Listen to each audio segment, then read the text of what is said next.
Hello students, PC study point में मैं SK Chaudhary एक बार फिर से आपका बहुत बहुत स्वागत करता हूं।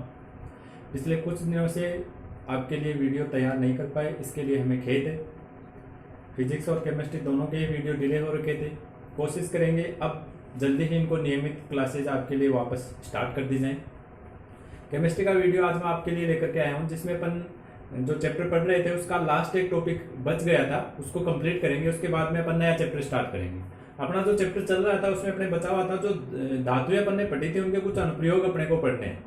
देखिए, सबसे पहले है एल्यूमिनियम धातु। जो एल्यूमिनियम धातु है इसके अनुप्रयोग यानी ये अपने दैनिक जीवन में कहां कहां पर यूजेबल होता है, तो इसके बारे में अपन पढ़ेंगे। तो सबसे पहले जो एल्यूमिनियम धातु है इसका उपयोग जो वेल्डिंग कार्य होता है, वेल्डिंग कार्य में ये अपचायक के रूप में काम में आती है। वेल्डिंग कार्यों में अपचायक के रूप में एल्यूमिनियम धातु का उपयोग किया जाता है। इसके अलावा अपने जो रेपर होते हैं, सिगरेट वगैरह, चॉकलेट्स वगैरह जो होती है, उनके जो ऊपर रेपर पतली पन्नी लगी हुई होती है, वो रेपर बनाने में भी एल्यूमिनियम धातु का उपयोग किया जाता है। एल्यूमिनियम धातु की चालकता अधिक होने के कारण इसका उपयोग जो वायर्स होते हैं यानी केबल तार बनाने में भी एल्यूमिनियम धातु है, ये काफी उपयोगी होती है। इसके अलावा अपने क्रोमियम और मैंगनीज, इन दो धातुओं के निष्कर्षण में भी एल्यूमिनियम धातु का उपयोग किया जाता है। क्रोमियम और मैंगनीज धातुओं का जो निष्कर्षण है वो अपन एल्यूमिनियम धातु की सहायता से कर सकते हैं, जो अपन ने एलिंगम आरेख में और उससे पहले भी अपन ने गोल्ड स्मिथ थर्माइट प्रक्रम में भी ये देखा था, ये रिएक्शन कि एल्यूमिनियम धातु की सहायता से आप क्रोमियम और मैंगनीज इन दोनों धातुओं का शुद्धिकरण कर सकते हैं, इन्हें शुद्ध कर सकते हैं। इसके अलावा जो कॉपर है, एल्यूमिनियम है, इसके चूर्ण का उपयोग प्रलेप के रूप में किया जाता है। ये मोस्टली एल्यूमिनियम धातु अपने जो दैनिक जीवन में यूज है, ये काम में आता है एल्यूमिनियम धातु। ओके, एल्यूमिनियम धातु के बाद में दूसरी धातु अपन देखते हैं कॉपर धातु। कॉपर धातु है, ये अपने दैनिक जीवन में क्या क्या यूज होते हैं, क्या यूजेबल होते हैं कॉपर के उपयोग। नेक्स्ट, तो कॉपर है, इसका भी सुचालक होती है, इसकी भी चालकता ज्यादा होती है, इसलिए इसका उपयोग भी अपन एक तो वायर बनाने में कर सकते हैं। इसके अलावा कैलोरीमीटर बनाने में अपन इसका उपयोग कर सकते हैं। और कैलोरीमीटर के अलावा जहां पर भी चालकता से संबंधित अगर कोई उपकरण अपने को बनाता है तो वो अपन कॉपर का बना सकते हैं। जैसे वायर्स बना लिए, कैलोरीमीटर बना लिया, कॉपर की जो प्लेट्स होती हैं वो बना सकते हैं। ये सभी बनाने में कॉपर धातु का उपयोग किया जाता है। इसके अलावा कॉपर धातु का जो लवण होता है कॉपर सल्फेट, ये सभी आप जानते होंगे, जिसको नीला तोता के नाम से भी जाना जाता है, इसका उपयोग कवकनाशी के रूप में किया जाता है। कॉपर सल्फेट का उपयोग किया जाता है कवकनाशी के रूप में। इसके अलावा कॉपर धातु है, इसका उपयोग गोल्ड और सिल्वर, इनके जो आभूषण होते हैं उन आभूषण को कठोर बनाने में, हार्ड बनाने में कॉपर धातु का उपयोग किया जाता है। जो सिल्वर और गोल्ड के आभूषण होते हैं उनको हार्ड बनाने में अपन कॉपर धातु का यूज करते हैं। तो ये मोस्टली कॉपर धातु के यूजेज है जो अपन डेली लाइफ में यूज करते हैं। कॉपर के बाद में नेक्स्ट धातु अपन देखते हैं जिंक। जिंक धातु क्या काम में आती है?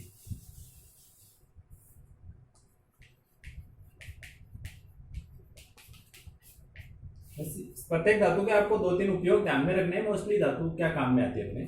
जिंक को एक तो देखिए, मैंने आपको पहले बताया जाए, इसको यश दर्ज के नाम से जानते हैं और एलिंगम आरेख में वहां पर भी अपन ने इसको देखा है खूब अच्छी तरह से। इसका उपयोग अपचायक के रूप में कर सकते हैं।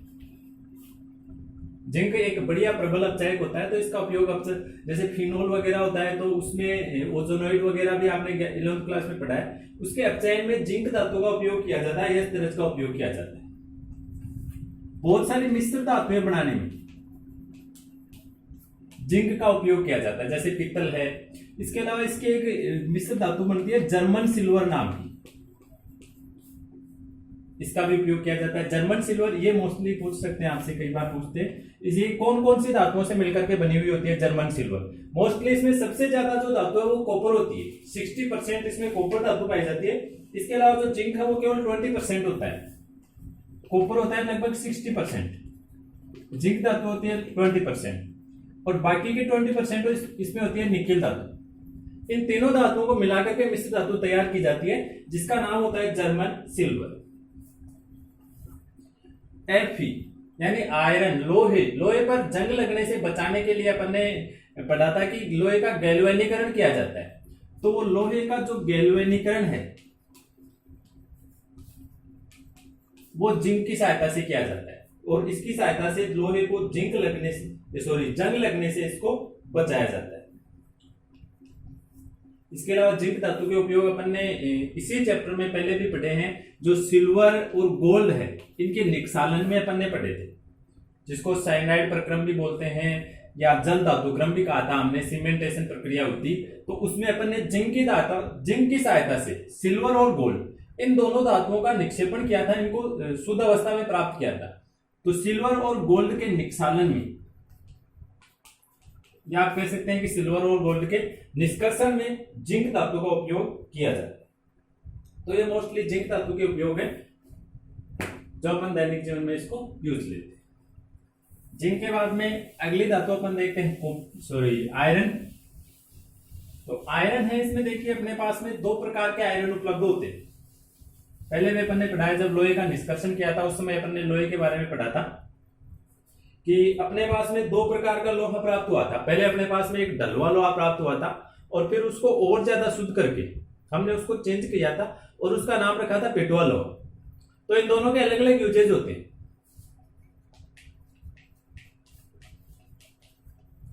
ढलुआ लोहा और पिटवा लोहा, दोनों के उपयोग देखते हैं कि दोनों प्रकार का जो आयरन है वो अपने क्या क्या काम में आता है। तो पहले देखते हैं जो ढलुआ लोहा। तो ढलुए लोहे का पहला जो उपयोग है वो रेलवे में जो स्लीपर्स होते हैं, स्लीपर कोच, वो बनाने के अंदर रेलवे में जो स्लीपर कोच होते हैं ये बनाने में लोहे का जो रूप काम में लिया जाता है वो ढलुआ लोहा होता है। यानी ढलुआ लोहे का पहला जो उपयोग है वो हो गया रेलवे में स्लीपर कोच बनाने में इसका उपयोग किया जाता है। इसके अलावा जो गटर के पाइपलाइन होती है, गटर की पाइप्स, वो पाइप से ढलुआ लोहे के बने हुए होते हैं। इसके अलावा जो केरोसिन तेल से आजकल तो नहीं जलाते हैं, पहले केरोसिन तेल से जो स्टोव जलाते थे वो स्टोव भी ढलुए लोहे का बना हुआ होता है। लोहे के जो खिलौने होते हैं वो सभी ढलुआ लोहे के द्वारा बने हुए रहते हैं। तो मोस्टली ढलुआ लोहा अपने ये काम में आता है। फिर उसके बाद में अपन देखते हैं पिटवा लोहा। इसका यूज ज्यादा होता है, पर मोस्टली ज्यादातर जो यूज लेते हैं वो पिटवा लोहा, क्योंकि जो ढलुआ लोहा था वो हमने पढ़ा था कि भंगुर प्रकृति का है। हालांकि इस पर जंग नहीं लगता है, लेकिन भंगुर प्रकृति का होने के कारण ढलुआ लोहे का उपयोग अपन ज्यादा नहीं करते, मोस्टली ज्यादा यूज करते हैं अपन पिटवा लोहे का। जैसे इसके अपन तार बना सकते हैं, बोल्ट बना सकते हैं, जो नट बोल्ट होते हैं, जो चैन वगैरह होती हैं बाइक या साइकिल की जो चैन वगैरह होती हैं वो भी इसी की सहायता से बनाई जाती हैं। कृषि के जितने भी उपकरण होते हैं, लंगर वगैरह, वो सभी पिटवा लोहे के बने हुए होते हैं। जो अपन बिल्डिंग मटेरियल में जो सरिये वगैरह काम में लेते हैं भवन निर्माण में, वो जो जितना भी अपन सरिये काम में लेते हैं, जितना भी लोहा काम में लेते हैं, वो सारा पिटवा लोहा होता है। तो ये कुछ उपयोग है जो अपन पिटवा लोहे के देख सकते हैं। तो ये अपन ने देख लिया जो मोस्टली अपनी चार धातुएं होती हैं, जिसमें एल्यूमिनियम आ गया, कॉपर, जिंक और आयरन। इनके दैनिक जीवन में अपन इसको मोस्टली कहां कहां पर यूज में लेते हैं और क्या काम में लेते हैं। इसके बाद में अपना एक छोटा सा टॉपिक और बचा है स्टील, या आप कह सकते हैं इस्पात। स्टील है ये कई प्रकार की होती है, तो अपने कुछ 4-5 प्रकार की स्टील पढ़ेंगे, उनका रासायनिक संगठन देखेंगे कि कौन सी स्टील में कौन सी धातु कितने % पाई जाती है। मोस्टली आयरन है, सभी धातुओं में, सभी प्रकार की स्टील में पाया जाता है। इसके अलावा टंगस्टन है, क्रोमियम है, निकेल है, कार्बन है, और अनेक प्रकार की धातुएं तत्व इसमें मिला करके स्टील को तैयार किया जाता है। और ये जो अपन स्टील बनाते हैं ये क्या काम में आता है, इसका यूज क्या होता है, तो ये देखते हैं। तो सबसे पहला अपना जो स्टील है वो है स्टेनलेस स्टील।